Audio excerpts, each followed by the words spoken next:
Yes, today I have taken the topic binomial theorem. Binomial theorem का expansion a plus b की power n is what? nc0 a की power n plus nc1 a की power n minus 1 into b nc2 a की power n minus 2 b की power 2. This we can say कि b की power ascending में बढ़ती जाती है ascending series में और a की power आपकी कम होती जाती है. Okay, and this is a general term tr plus 1 ncr a की power n minus r b की power r. This is general term. Just like if there is a plus b a minus b a plus b की तरह a minus b की power n का भी expansion लिख सकते हैं. If we suppose b plus b as a minus b. Okay, same expression except कि यहाँ पे जहाँ जहाँ आपने b लिखा है वहाँ वहाँ आप इसको minus b कर दीजिएगा. Just like this. तो you can say इसका एक्सप्रेशन क्या हो जाएगा? एन सी ज़ीरो ए की power n C one a की power n minus one n minus b. Okay, n C one a की power n C two n minus two n minus b square and so on minus one की power n C n and it is b की power actually में this is minus b की power n and minus b की power n will be we can से minus one की power n. और यहाँ मतलब कि लास्ट टर्म जो होती है इसमें भी लास्ट टर्म क्या थी? एन सी एन b की पावर n. तो here it will be minus b की पावर n. और अगर ये माइनस वन की पावर n कैसे आया है? ये माइनस b की पावर n है तो माइनस वन इसमें से बाहर निकाल दो तो इसको पॉजिटिव कर सकते हैं. तो here we can say the alternative positive negative n C one a की पावर n एक माइनस वन इधर आ गया. Okay, so we can see the positive last term is minus 1 की पावर n b की power n. okay, so in this general term will be a की power n minus r same and b की power r की जगह minus b की power r हो जाता है. ठीक है, जिसको कि हम ऐसे भी लिख सकते हैं माइनस वन की power r n C r a की power n minus r b की power r. Okay, so now इसका एक्सप्रेशन लिखना है अगर मुझे 2x by three minus three upon 2x की पावर 6 इसका एक्सपेंशन लिखना है हमको. तो what will be do? Same इसको a की वैल्यू मानिए 2x दिस एंड b की वैल्यू मानिए माइनस का 3 अपॉन 2x. ओके, और इसको एक्सप्रेशन को खोल दीजिए, ओपन कर दीजिए. सो इसको आप चेक करिएगा, इसको देखिए कैसे ओपन करते हैं. पॉज करके इसको अपने आप करिए. Okay, then you will get the result like this. Here I have used 6c0 को 1 कह सकते हैं. क्यों? क्योंकि एनसीआर का एक्सप्रेशन सबको पता है. NCr is what? N factorial upon r factorial n minus r factorial. Already I told you. Okay, so here 6c0 is what? 1 हो जाएगा. 6c1 6 होता है एंड 6c2 कैसे निकला? 6 फैक्टोरियल 6 माइनस 2 4 आया एंड 2. ओके, इसको सॉल्व करिए. 6 फैक्टोरियल को हमने क्या करा है देखिए. ओपन करोगे तो 6 5 4 फैक्टोरियल तक ओपन करो क्योंकि 4 फैक्टोरियल कैंसिल आउट हो जाएगा एंड 2 से इसको कट करो. 2 फैक्टोरियल की वैल्यू 2 होती है. ठीक है, तो इसकी वैल्यू 15 आ गई. ओके, ऐसी सारी वैल्यूज मैंने निकाली हैं. एक चीज़ समझिएगा यहाँ पे एन सी आर जो होता है आपका n C n minus r के बराबर होता है. ये मैंने बताया है. तो इस ये होने की वजह से जो 6c4 की वैल्यू है वो 6c2 की वैल्यू हो जाएगी. You can check. Okay, so ये आपका एक्सप्रेशन हो जाता है. बाइनोमियल कोफिशिएंट्स क्या होते हैं? जैसे ये है, इसमें जो सी का टर्म है इसको हम लोग बाइनोमियल कोफिशिएंट्स कहते हैं. ओके, तो अगर बाइनोमियल कोफिशिएंट्स है, अगर सम ऑफ बाइनोमियल कोफिशिएंट देखना है इसकी वैल्यू क्या होती है तो इसके लिए क्या करिए, ए प्लस बी की एक्सप्रेशन ये होता है. अगर अब तुम्हें चाहिए, हमें चाहिए क्या, यहाँ पे हमें एक्स नहीं चाहिए, ए बी नहीं चाहिए. तो अगर हम ए को 1 कर दें, बी को 1 कर दें तो वी विल गेट वॉट? जो चाहिए वो रिजल्ट इधर आ जाएगा. और ए को 1 रखोगे, बी को 1 रखोगे तो दिस इज 2 की पावर n. तो finally this is the result. You can learn this result. Okay अब जैसे इसकी वैल्यू निकालनी है, find the value of this. अब दिमाग लगाइए कि इस ये आपका एन ये है, ये देखिए एन की जगह नहीं वर्क कर रहा है, तो इसका मतलब हम इसका ये लिखें पूरा जो हमें रिजल्ट पता है। तो NC0 NC1 NC2 इसकी वैल्यू क्या है, NCN की 2 की पावर n होती है। अब ये चीज़ तुम्हें नहीं चाहिए, हमें 21C0 नहीं चाहिए, तो इसको हमने यहाँ से हटा दिया, रिमूव कर दिया। और 21C0 होता क्या है, 1 होता है, तो इसका रिजल्ट 2 की पावर n था, इससे -1 हो गया। ओके अब 21 क्वेश्चन है छोटे छोटे, इनको आप पॉज करके भी कर सकते हो। 21C11 की वैल्यू कितनी होगी, ये ऑप्शंस हैं, थोड़ी देर पॉज करिए, सोचिए। Okay NCR is equals to NC nothing, it is NCN minus R. तो 21C11 21CN minus R कर सकते हैं, तो it is 21C10. Now I am taking a question. Find the coefficient of x cube in the expansion of this. Let's try it. Okay, so here you can easily see that expression is this, a plus b की power n का expression ये होता है, सभी को पता है। अब here you can see a की वैल्यू क्या है 1 और b की वैल्यू क्या है 3x, ओके, और n की वैल्यू क्या है 6। Is it clear? सो हमने इसमें हमने इसको x का एक्सप्रेशन लिख दिया, जैसे कि हमने लास्ट में आपको एक्सप्रेशन बताया था। Okay this is the way. इसको अब देखिए, अब एक्स क्यूब का कोफिशिएंट बताना था, तो 20 इंटू 7 27 हो गया। तो this is one of the way. एक तरीका और है, अनदर मेथड है कि अगर आप इसमें इसकी जनरल टर्म लिख दीजिए। जनरल टर्म क्या होती है, TR+1। जनरल टर्म क्या होती है, NCR ए की पावर a प्लस बी में n माइनस आर बी की पावर r। यहाँ पे a की जगह क्या लिखा हुआ है 1 एंड बी की जगह 3x, सो 1 तो हटाई दीजिए, 3x की पावर r। सो NCR 3 की पावर r x की पावर r। अब आपको x की पावर r मतलब कि x क्यूब का कोफिशिएंट चाहिए, तो r की वैल्यू 3 रख दीजिए। तो वही मैंने यहाँ पे किया है, देखिए क्या किया है हमने, ठीक। तो यहाँ पे वी नीड x क्यूब, तो r की वैल्यू, यहाँ पे r की वैल्यू क्या हो जानी चाहिए 3 हो जानी चाहिए। तो r की वैल्यू 3 रख दी हमने। तो r की वैल्यू जब आप 3 रखेंगे तो 6C3 होगा, 1 को हटा सकते हैं, 3 की पावर 3 होगा। देखिए सेम आंसर आ रहा है। टू मेथड्स हैं, ये मेथड थोड़ा लंबा पड़ता है, इसलिए इसी मेथड को चूज कीजिएगा। ओके एक सिंपल सी चीज़ है, आपको भी बताया मैंने लास्ट में, 2 की पावर n होता है सारे बाइनोमियल कोफिशिएंट का सम। और आप सभी को पता है इसमें ऑड भी बाइनोमियल कोफिशिएंट्स हैं और इवन भी हैं। कैसे इवन कैसे हैं, NC0 NC2 NC4 ये सब इवन है, और ऑड कौन कौन से हैं, NC1 NC3 NC5 ये सब ऑड है। तो अगर देखिए दो चीज़ें 2 से मिलके बना है, उनका सम 2 की पावर n है, तो आधा इवन होगा आधा ऑड होगा। तो अगर देखें तो सम ऑफ इवन बाइनोमियल कोफिशिएंट का सम कितना होगा 2 की पावर n का आधा, मीन्स 2 की पावर n माइनस 1। ऐसे ही ऑड का कितना होगा 2 की power n minus 1। Okay now एक क्वेश्चन है 20C0 20C1। क्वेश्चन को देखिए ओनली, आंसर पे मत जाइए, पहले क्वेश्चन को देखिए। 20C0 20C1 20C2, अब इनके बीच में सब में प्लस माइनस लगा हुआ है। थोड़ी देर क्वेश्चन को सोचिए कैसे कर सकते हैं आप।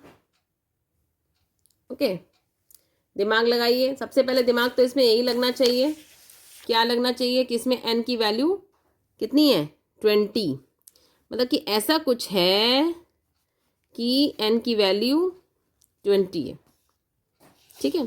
20 होगी तभी तो उसमें बाइनोमियल कोफिशिएंट इस टाइप के आएंगे, ठीक है।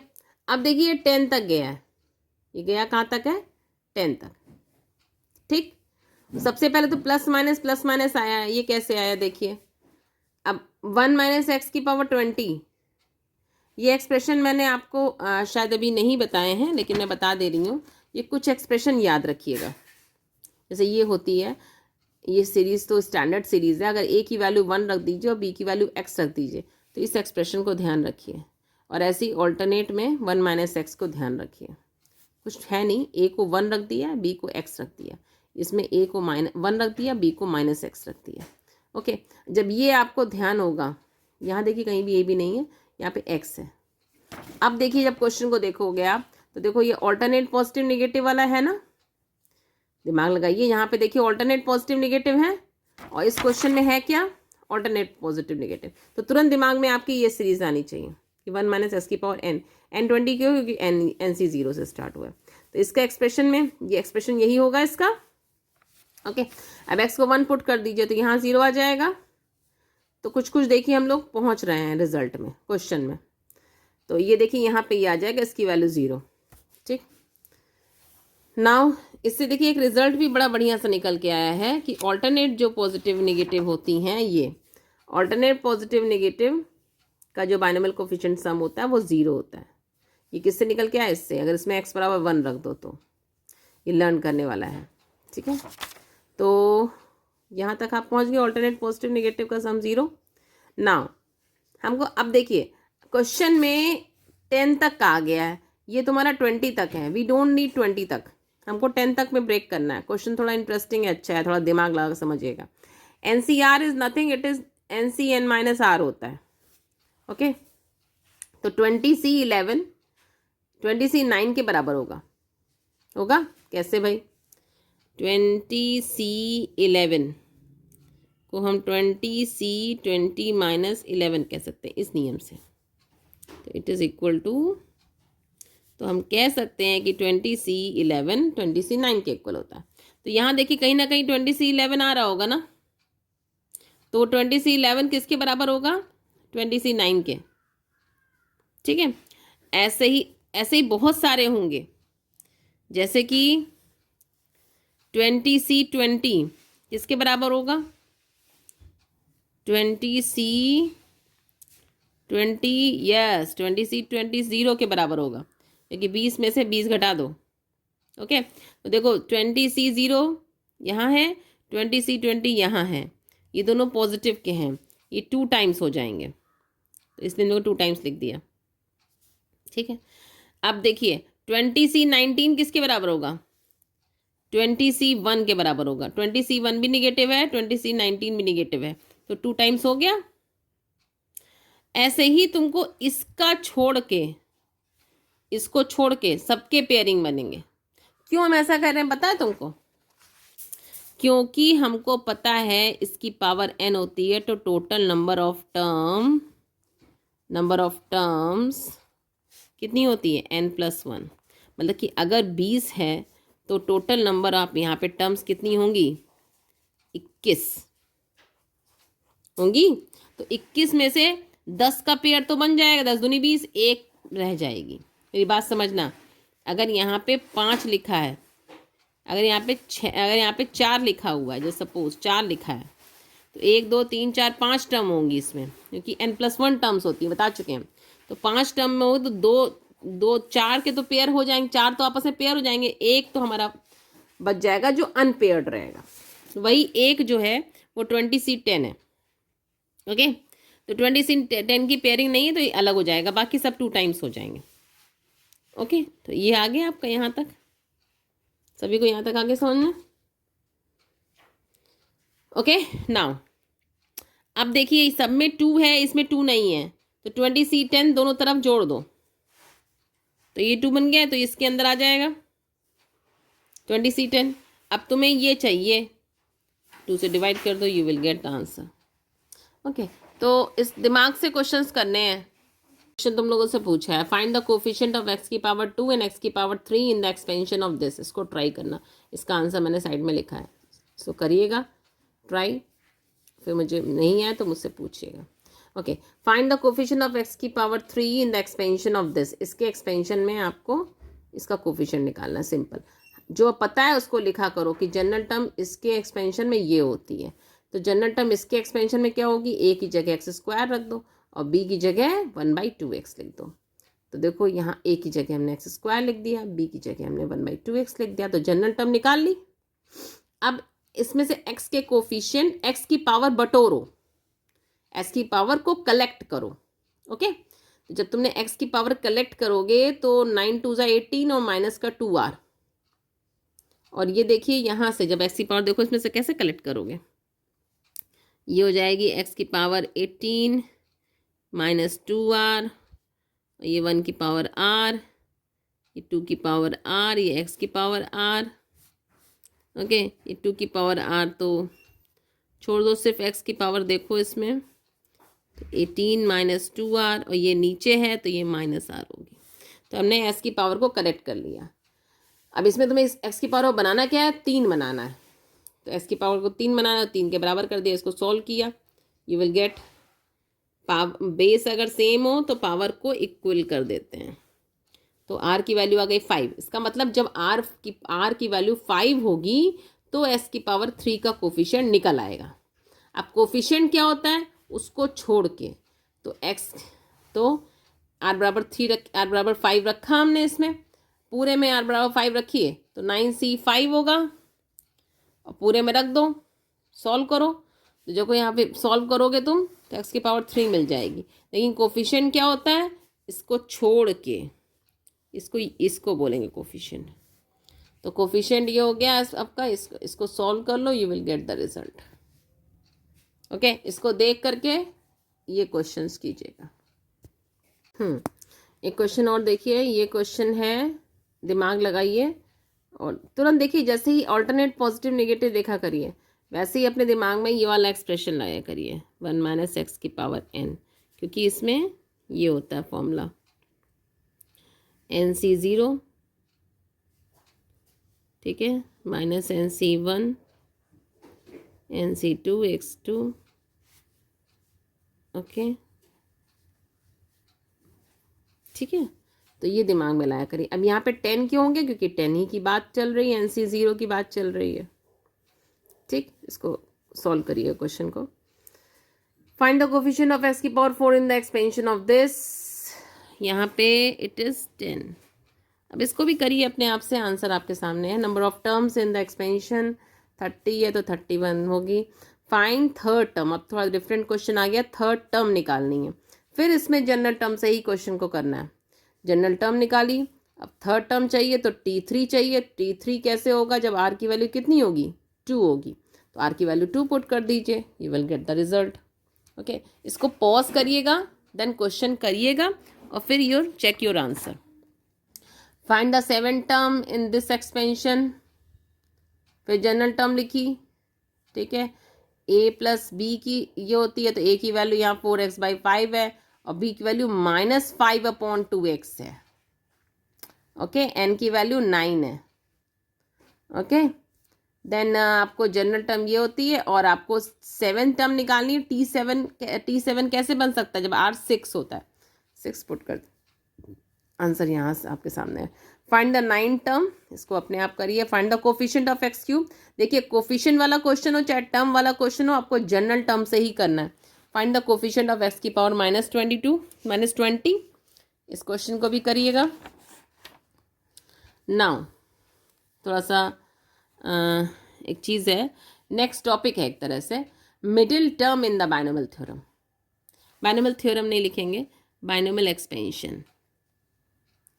बाइनोमियल एक्सपेंशन में मिडिल टर्म क्या होती है, मिडिल टर्म मतलब होता क्या है, जैसे कि a प्लस बी का स्क्वायर है तो a² plus 2ab, ascending order में लिख रहे हैं, पावर में भी लिख रहे हैं हम, b की असेंडिंग पावर में, तो मिडिल टर्म ये होती है। तो देखिए जब 2 लिखा होता है तो नंबर ऑफ टर्म्स 3 होती हैं और मिडिल टर्म 1 निकल के आती है। ऐसे ही देखिए 2 इवन नंबर है ना, 6 होगा तो नंबर ऑफ टर्म्स कितनी होंगी, 7, 1 2 3 4 5 6 7, तो 7 है तो मिडिल टर्म 1 आएगी। अब एक मिडिल टर्म कौन से नंबर की है, 4th नंबर की है। अब 4th, ऐसे तो आपने सोच लिया कि 3 इधर निकाल दिए, 3 इधर निकाल दिए, एक बीच का बचा, लेकिन ऐसे मत सोचिए। 4 कैसे आया, 6 से 4 कैसे आ सकता है, 6/2 + 1, ओके, n/2 + 1। तो फॉर्मूला क्या बन गया, n जो दिया हुआ है इवन नंबर, और इसको ध्यान रखने के लिए, लर्न करने के लिए फॉर्मूले को ऐसे याद करिए कि इवन है तो डिविजिबल होगा बाई 2, और जब डिविजिबल होगा फिर +1 कर दीजिए, क्योंकि देखिए 2 3 6 आएगा, थर्ड टर्म तो है नहीं, फोर्थ है, तो 3 + 1 1th टर्म मतलब कि फोर्थ टर्म। तो ये फॉर्मूला बन गया जब n इवन होगा। अब रही बात आती है ऑड की। जब a + b की पावर 7 होता है तो नंबर ऑफ टर्म्स 8 होंगी, और जब 8 होंगी तो 2 मिडिल टर्म आएंगी। 2 मिडिल टर्म कौन सी होंगी? फोर्थ 1 2 3 4 एंड फिफ्थ, मतलब कि इसके एक आगे की। तो एक आगे की तो आपको पता चल गया कि एक आगे के लिए +1 कर देते हैं। पहली कौन सी होगी? फोर्थ कैसे आया? 7 से 7 से 4 कैसे आ सकता है? 7 में 1 जोड़ दीजिए, डिवाइड कर दीजिए। 7 तो डिवाइड हो नहीं पाएगी, ऑड संख्या है। 7 में 1 जोड़ दीजिए, 8 8/2। ओके, फोर्थ टर्म आ गई। अब फोर्थ के एक आगे ही करनी है तो +1 कर दिया। ओके, तो याद करने का तरीका यही है कि इवन है तो n/2 + 1 होगा, n/2 कर सकते हैं, लेकिन ऑड है तो n + 1/2 करना पड़ेगा, क्योंकि 7 तो डिविजिबल होगा नहीं, तो n/2 तो कर नहीं सकते हैं, तो n + 1/2 हो गया। तो हैंस ये फॉर्मूला बन गया कि n अगर इवन संख्या हो, n अगर इवन नंबर होगा तो एक मिडिल टर्म होगी, Tn/2 + 1th टर्म होगी, और अगर n ऑड नंबर होगा तो 2 मिडिल टर्म होगी, n + 1/2 और उसके एक आगे की। ओके, इसे बेस क्वेश्चन देखिएगा। Find the middle term in the expansion of 2a + b की power 6। Here 6 is even, 6 even है, तो इवन है तो इसमें एक ही मिडिल टर्म होगी, और फॉर्मूला हम पीछे से भी बता चुके हैं आपको, n/2 + 1th term means 6/2 means 3 + 1 4। Fourth term इसकी मिडिल टर्म होगी। अब फोर्थ टर्म निकालते कैसे हैं? जनरल टर्म लिखा। अब फोर्थ टर्म कैसे? आर की क्या वैल्यू पे 4 आएगा? आर की 3 रखोगी तब आएगा। तो जनरल टर्म में जहाँ जहाँ आर है वहाँ वहाँ 3 रख दीजिए, और जहाँ जहाँ एन है वहाँ 6 रखेंगे। ए की जगह 2a होगा, बी की जगह b होगा। ओके, और सॉल्व कर लीजिए, you will get the result. Find the middle term, या टर्म्स हो सकता है, क्योंकि अगर यहाँ पे 7 है तो देखिए ऑड है, तो ऑड में 2 मिडिल टर्म होंगी। देखो फिर से याद करो, याद करने की कोई ज़रूरत नहीं है। 7 है तो नंबर ऑफ टर्म्स 8 होंगी, तो जब 8 है तो 2 मिडिल टर्म होती हैं, और 2 मिडिल टर्म में फॉर्मूला ये होता है। फॉर्मूला याद करना पड़ेगा आप लोग को, फॉर्मूला याद कर लीजिए। अब n + 1/2th टर्म और उसकी एक बात की। अब n + 1/2th टर्म क्या आएगी? 7 + 1 8, 8/2 फोर्थ टर्म, तो फोर्थ और फिफ्थ टर्म, तो फोर्थ और fifth will be middle term. तो फोर्थ टर्म निकाल ली, यार जनरल टर्म निकाली। जनरल टर्म में a की जगह x² और b की जगह 1/x होगा। ओके, तो 2 मिडिल टर्म हो गई। नाउ हाँ, find the number of term, थोड़ा सा अच्छा क्वेश्चन है, इसको ट्राई कीजिएगा, नहीं आया तो पूछिएगा, कमेंट में भी पूछ सकते हैं। Find the coefficient of this, ये भी क्वेश्चन अच्छा है, इसको भी ट्राई कीजिएगा, ध्यान दीजिएगा, यहाँ पे कोफिशिएंट इसका निकालना है। फाइंड द टर्म, थोड़ा डिफरेंट क्वेश्चन है। Find the term independent of x. Independent of x मतलब होता है कि एक्स की पावर मतलब कि 0 हो, मतलब कि इस जिसमें एक्स की पावर 0 हो। ओके, तो सबसे पहले इसकी जनरल टर्म लिख दो इसी फॉर्मूले से। फॉर्मूला एक ही याद रखना है आपको। जनरल टर्म से इसकी जनरल टर्म वाले फॉर्मूले से जनरल टर्म लिख दी। ए की वैल्यू यहाँ पे 3/2x² है, और बी की वैल्यू -1/3x है। ओके, NCR, ए की पावर n-r, बी की पावर r। ओके, इसको सॉल्व किया बहुत सावधानी से, ठीक है। इंडिपेंडेंट ऑफ x होता है कि x से फ्री हो, मतलब कि 18 - 3r की वैल्यू 0 हो। तो r के किस मान के लिए? r का मान अगर 6 होगा, रख के देख लो चाहे तो, 6 × 18, 18 - 18 0। r के 6 मान के लिए ये इंडिपेंडेंट ऑफ x होगा। ओके, तो r का 6 मान यहाँ रखो, T7 ऐसी टर्म होगी जो इंडिपेंडेंट ऑफ x होगी। ओके, तो T7 निकाल लिया हमने। क्वेश्चन को करिएगा अच्छे से, देख लीजिएगा, समझिए, नहीं समझ में आया तो कमेंट बॉक्स में पूछिएगा। फिर एक क्वेश्चन आप लोग करिएगा, पॉज करके इसकी फ़ोटो क्लिक कर लीजिए, ये क्वेश्चन है, find the term independent of x. Okay, expression ये है और आंसर इसका ये है। Okay okay, best wishes.